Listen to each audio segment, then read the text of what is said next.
အားလုံးပဲမင်္ဂလာပါဒီနေ့ဗီဒီယိုလေးက interior lighting ချိန်နေပါအဲ့တော့ interior lighting ချိန်နေမှာကျွန်တော်ဘယ်လိုအသုံးပြုမှာလဲဆိုတော့ကျွန်တော် down light နဲ့ sun light ကိုတွဲပြီးအသုံးပြုမှာပါအဲ့ down light လေးတစ်ခုဖန်တီးလိုက်ပါမယ်ပြီးသွားရင်ကျွန်တော် down light နဲ့ sun light ကနှစ်မျိုးထွက်သွားတာဖြစ်တဲ့အတွက်ကြောင့်down light ရော sun light ရောနှစ်မျိုးရှိတဲ့အတွက်ကြောင့် share နှစ်မျိုးဖြစ်နေတယ်အဲ့တော့ဒီနှစ်ခုကို link ချိတ်ပြီးသုံးတဲ့ link ချိတ်ပြီးသုံးစီခြင်းတဲ့အတွက်ကြောင့်ကျွန်တော်တို့ setting တွေကိုဝင်ပြီး environment ကတခြားတဲ့ copy ကူးပေးပါပြီးရင်ကျွန်တော်ဒီ down light တွေကတခြားပေါ့ paste as an instant လေးချပေးပါအဲ body ကဥပမာကျွန်တော်ဒီ custom orientation မှာပေါ့ဥပမာကျွန်တော် custom orientation ဖွင့်လိုက်တယ်0 degree ဆိုရင်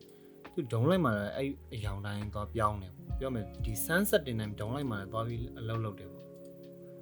နော်အဲ့တော့ကျွန်တော်ဒီမှာ30လောက်ပဲထားလိုက်မယ်ပြီးရင်ဒီကောင်355အထိဒီလောက်လေးပေါ့နည်းနည်းလေး345ထားလိုက်ပြီးရင် sum multiplier ကို10လောက်ထားမယ်ပြီးကျွန်တော် filter ကို override ထားမယ် setting ထဲမှာ preview အနေနဲ့ကတော့ကျွန်တော်ဒီကောင်လေးဖွင့်ပြီးကြည့်လို့ရပါတယ်နော်ဒီကောင်လေးဖွင့်ပြီးကျွန်တော်ကြည့်လို့ရတယ်ဒါပေမဲ့ကျွန်တော်မကြည့်တော့ပါဘူးဒီမှာတော့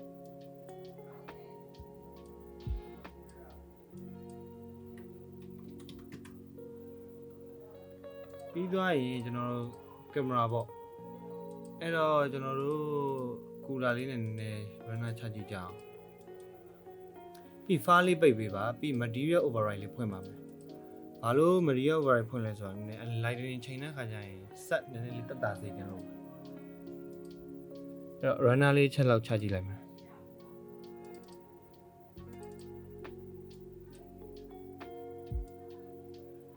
အဲ့တော့ကျွန်တော်ဒီမှာနည်းနည်းလေးမှိတ်နေပါတယ်အဲ့တော့သူ့ကိုကျွန်တော် down light ကို intensity တင်ကြည့်လိုက်ပါမယ်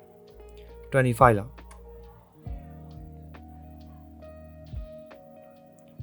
အဲ့ကျွန်တော်25လောက်တင်ကြည့်တော့ဘာဖြစ်လဲဆိုတော့ဒီမှာတော်တော်ကြီးလေးနေဒီလိုနေရာတွေကမှောင်ပိန်းနေပိန်းလို့ရတယ်ကျွန်တော်ဥပမာပေါ့30ထပ်တင်ကြည့်မယ်ဆိုပါစို့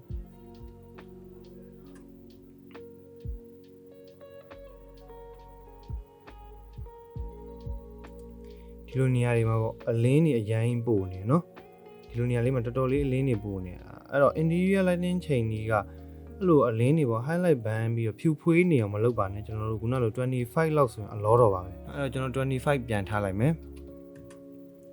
ဒါပေမဲ့ကျွန်တော်တို့ down light နဲ့ sun light ကိုအလုံးပြ25ထားတာတော့ဟုတ်ပါပြီခုနဒီပုံမှာနည်းနည်းလေးမှောင်နေသေးတယ်အဲ့တော့ setting နဲ့ကျွန်တော် camera exposure ပေါ့ exposure value ကကျွန်တော်တို့value များလေဒီကောင်ကမေးမိန်လေးပါအခု value 24တို့25ဆိုဒီကောင်မှောင်မဲပါအဲ့တော့ကျွန်တော်တို့ပထမ14 14.229ဆိုကျွန်တော်73ထားကြည့်မယ်เนาะပြီးရင်ကျွန်တော်တို့interactive ပိတ်လိုက်ပါ interactive ကသဘောတရားကျွန်တော်လှည့်တာဖြူတာတွေဘာတွေမှာဆိုသူကအလုပ်လုပ်တဲ့အတွက်ကြောင့် interactive ပိတ်မယ် progressive လေးပဲဖွင့်ပြီးကျွန်တော် runner ချကြည့်မယ်ကျွန်တော်ဒီ lighting လေးကိုရပြီအဲ့တော့တော်တော်လေး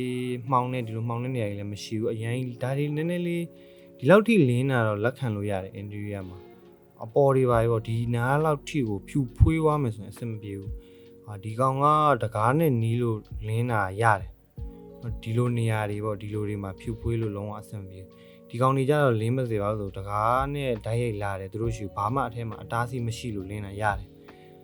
ဒီလိုနေရာတွေပေါ့ဒီလိုနေရာတွေမှာ share ရှိရမှာဟိုဒါပေမဲ့ကျွန်တော်ဒီလိုပုံစံတွေလင်းနေမယ်ဆိုကျွန်တော် lighting ပြန်ရှော့ရ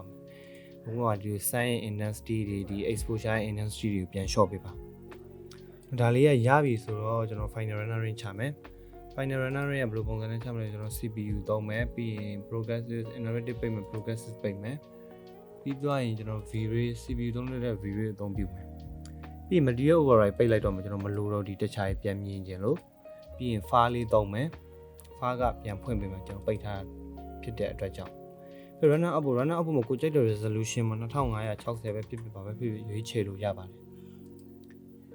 ပြီးသွားပြီဆိုရင်ကျွန်တော်ဘာမှမရှိတော့ဘူးပြီးတော့ runner element တော့ဒါတွေပဲကျွန်တော်ထည့်တယ်ဒါတွေကတော့နောက် video တွေကြမှာပဲရှင်းပြပေးပါမယ်အဲ့တော့ runner button click နှိပ်လိုက်ပါ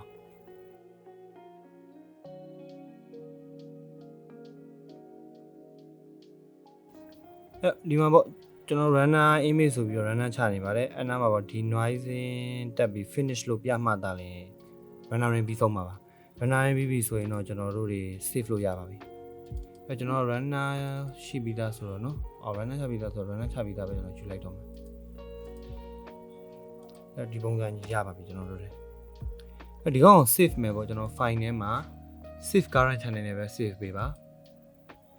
save current channel နဲ့ပြီးကျွန်တော်တို့ဘာတွေအသုံးပြုလို့ရမလဲဆိုရင်ကိုကြိုက်တဲ့ folder လေးတစ်ခုထဲမှာ save လို့ရပါတယ်အဲ့နာမည်တစ်ခုခုပေးလိုက်ပေါ့ကျွန်တော်ကတော့အစမ်းဆိုတော့မလုပ်တော့ဘူးเนาะပြီးရင်တိုက်မှာ png ရဲ့ကျွန်တော် div က jpeg ရှိပါတယ်ကျွန်တော်နောက်ပိုင်းပြန်ပြင်ချင်တာတော့ jpeg နဲ့ပဲ save div နဲ့ပဲ save ပြင်ချင်တဲ့ save ရပါတယ် interior တော့png နဲ့ save မယ်ဆိုတော့ extreme ဆိုအနောက်ပိုင်းတွေပေါက်တာတွေဖြစ်တတ်တယ် jpeg နဲ့ save မယ်ဆိုတော့နည်းနည်းလေး resolution လေးနည်းပါတယ် div နဲ့ save မယ်ဆိုရင်တော့file size လည်းကြီးတယ် resolution လည်းကောင်းပါတယ်အနောက် sorry background လည်းပေါက်တာမရှိပါဘူးကျွန်တော်ကမ save တော့ဘူးเนาะဒီနေ့ဗီဒီယိုလေးကဒီလောက်ပါပဲအားလုံးကျေးဇူးတင်ပါတယ်ကျွန်တော်တို့နောက်ဗီဒီယိုတစ်ခုမှပြန်လည်ဆုံတွေ့ကြပါမယ်